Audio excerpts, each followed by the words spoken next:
Welcome to another short GetSign video tutorial. In this video, we are going to learn how to generate a document signing link for a document that has only one signatory using GetSign. As you can see, we have multiple items on this board. I've already installed GetSign Item View, uploaded the template, and set up the settings. Let's preview the template to make sure the document is ready. So, let's preview it. You can see there's no signature field here. So I'll go ahead and add one.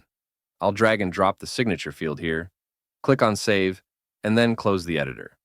Let's refresh the view to make sure everything is updated.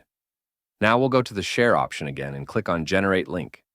You can see the link has been generated and it's saved in this column. When we click on this link, we'll be directed to the signing page. You can use this link to send signature requests via WhatsApp or any other messaging app, so you don't need to send an email. This makes the process much faster and easier for the signer and expedites the whole process.